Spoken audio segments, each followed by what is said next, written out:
Hola, soy Valentín Rollo. En la sesión de hoy vamos a ver algunos detalles sobre los esquemas en automatismos eléctricos.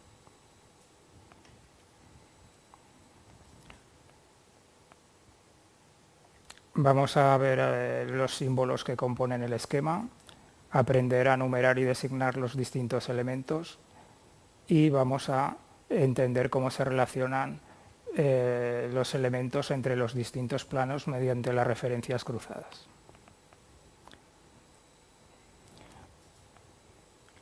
Los esquemas en automatismos eléctricos se dividen en dos partes. Un esquema que se suele llamar circuito de potencia y otro esquema que se suele llamar circuito de mando. En estos dos tipos de esquemas, por una parte, en la parte de arriba tenemos la parte de alimentación con las líneas y en la parte de abajo se suele tener el neutro.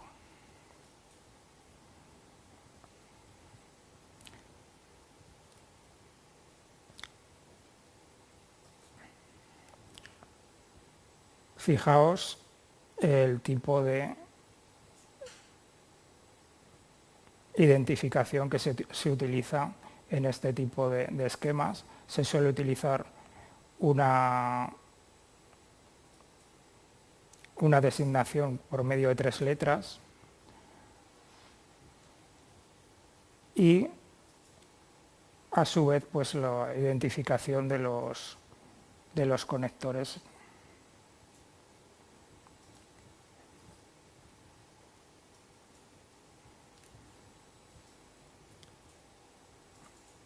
Fijaos también que para los elementos de protección la primera letra es una F, como podéis ver aquí, para el caso de los fusibles o el caso del relé térmico, y a continuación se enumeran de forma correlativa y se añade una tercera letra para designar el uso concreto que se va a utilizar ese elemento. En el caso de los contactores, pues la primera letra es una K y en el caso, por ejemplo, en este caso de los motores, pues la primera letra es una E.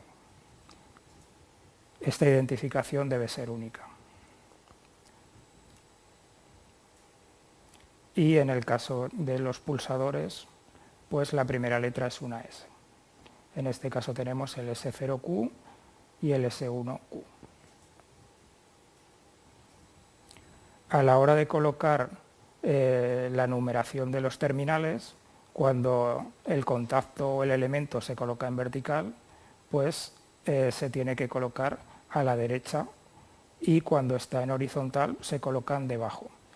Lo que es la identificación, cuando el elemento está en vertical se colocará a la izquierda y cuando está en horizontal en la parte superior. Aquí tenemos algunos ejemplos de un contacto abierto, normalmente abierto, y un contacto normalmente cerrado. Fijaos en la segunda letra cuando son contactos normales, el segundo número, en el caso de un normalmente abierto, es un 3,4 y cuando es un normalmente cerrado es un 1,2. En caso de que sea algún elemento especial, pues se utilizan el 5,6 para los cerrados, como en el caso de los temporizadores, y el 7,8 en el caso del normalmente abierto.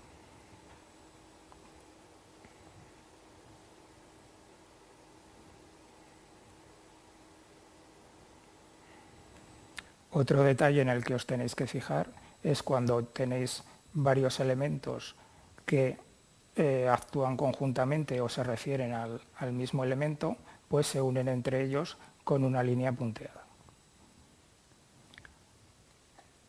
Si dentro de un mismo esquema tenéis la misma identificación, en este caso K1M como aquí K1M, pues se está refiriendo al mismo contacto.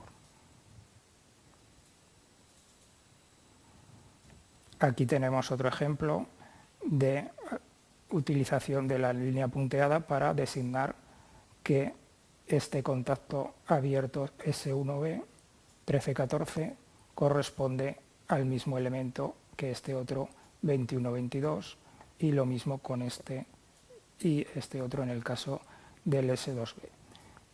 En el caso de que no queremos utilizar la línea punteada, pues se podría sustituir volviendo a poner la identificación, ¿no?, con las letras al lado de cada uno de los elementos.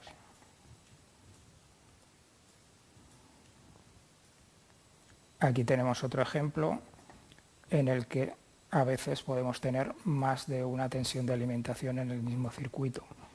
Tenemos el caso de que una parte del circuito está alimentada a 230 voltios y la parte de las lámparas, en este caso la señalización, pues seguramente por motivos de seguridad está alimentado a 24 voltios.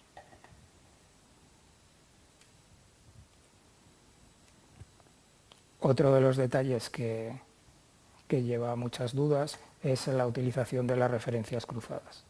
Son estos elementos que podemos ver debajo de las bobinas, en este caso K1B y K2B. Vamos a verlo con un ejemplo. En este caso es un circuito con su esquema de potencia y esquema de mando, y lo que os tenéis que fijar es en lo siguiente: cada una de estas columnas están numeradas desde el 1 hasta el 7 y estos números nos van a ayudar a localizar la posición de los diferentes elementos dentro del esquema. Cuando son esquemas muy grandes puede ser a veces cierta dificultad de encontrar todos los sitios donde se utiliza los contactos de un contactor en particular. Por ejemplo, en este caso, debajo de cada uno de los tres contactores, en este caso K1M, tenemos todos los contactos que están utilizados y el sitio donde se encuentran. Por ejemplo, podemos ver que 1, 2, 3, 4 y 5, 6 del contactor K1M están en la columna 1, como señalan a su lado, y si vamos a la columna 1 del circuito de potencia, podemos ver que efectivamente aquí están los contactos 1, 2, 3, 4 y 5, 6 del K1M. Lo mismo, por ejemplo, la columna 7, si vamos a la columna 7 tenemos el 13, 14 de K1M. Digamos, esto nos ayuda, sobre todo en esquemas muy grandes, el de encontrar todos los sitios donde se emplean los contactos de un determinado contactor o, en este caso, contactos de la bobina del temporizador, ¿no? Por ejemplo, en la columna 5 debemos encontrar el contacto 15-16 de este temporizador K4T, ¿no? Vamos a la columna 5 y efectivamente aquí está el contacto 15-16 del temporizador.